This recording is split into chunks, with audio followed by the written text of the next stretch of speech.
இந்த பணிகளை மேற்கொண்டு வருகின்றார். திராவிட மாடல் ஆட்சிக்கு மாற்றத்திற்கு இதுவே ஒரு எடுத்துக்காட்டு. டிசம்பர் மாதத்தில் இறுதிக்குள் பிறக்கின்ற அடுத்த ஆண்டு ஜனவரி மாதத்தில் வருகின்ற இனிய தமிழர் திருநாளில் அனைவரும் அவர்கள் இல்லத்தில் பொங்கல் வைத்து கொண்டாடுகின்ற ஒரு மகிழ்ச்சிகரமான சூழல் உண்டாகும். கோயம்புத்தூர்ல நடைபயணம் மேற்கொண்ட எதிர்க்கட்சித் தலைவர் எடப்பாடி பழனிசாமி என்ன சொல்லியிருக்காருன்னா, கோயில் பணத்தை எடுத்து இல்ல, அதுக்கு தெளிவா ஈவினிங் பிரஸ் மீட் பண்றேன், அரைகுறையா சொல்லிட்டு போக வேணாது. அவர் நாலேஜபிள் இல்லைன்றது இதுல இருந்து தெரியுது. வாய் புளிச்சதோ மாங்காய் புளிச்சதோன்னு போறாரு. தெளிவான விளக்கமான ஒரு பிரஸ் மீட் நாளைக்கு பண்றேன். வரலாறு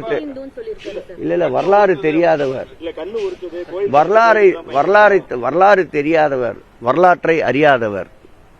ஆண்டு மறைந்த தலைவர்கள் பக்தவச்சலம் தொடங்கி, காமராஜர் தொடங்கி, புரட்சி நடிகர் தொடங்கி, ஏற்கனவே முதலமைச்சராக இருந்த அம்மையார் தொடங்கி, இந்த கல்லூரிகள் சார்பில் கட்டப்படுகின்ற அனைத்து மாணவர்களுக்கு தேவையான அடிப்படை தேவைகளை பூர்த்தி செய்து தந்திருக்கின்றார்கள்.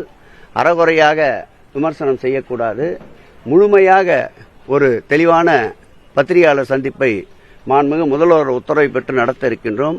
ஒட்டுமொத்தமாக சொல்ல வேண்டும் என்றால், அறியாமை இருளிலே மூழ்கி இருக்கின்றார் இன்றைய எதிர்க்கட்சி தலைவர் என்பதுதான் என்னுடைய ஒரே வரி பதில்.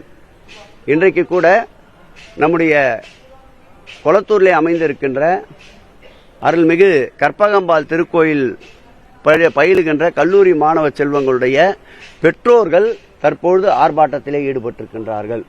எதிர்க்கட்சி தலைவருடைய இந்த அபத்தமான பேச்சுக்கு நான் விரிவான பதிலை சொல்லுகிறேன். திமுக கூட்டணியில் தான் குழப்பம் இருக்கிறது, அதிமுக கூட்டணியில் குழப்பம் இல்லை அப்படின்னு சொல்லிட்டு எதிர்க்கட்சி தலைவர் அது ஒரு குட்டை,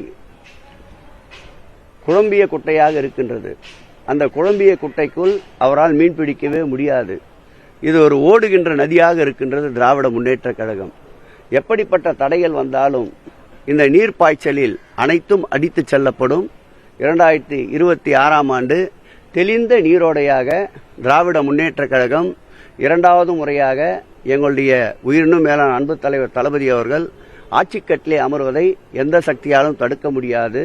தற்போது பிரச்சாரத்திலே ஈடுபட்டிருக்கின்ற எடப்பாடி பழனிசாமி அவர்கள் அவருடைய உடல் நலத்தை பேணி பாதுகாத்துக் கொள்ள வேண்டும் என்று அவருக்கு வாழ்த்துகிறேன்.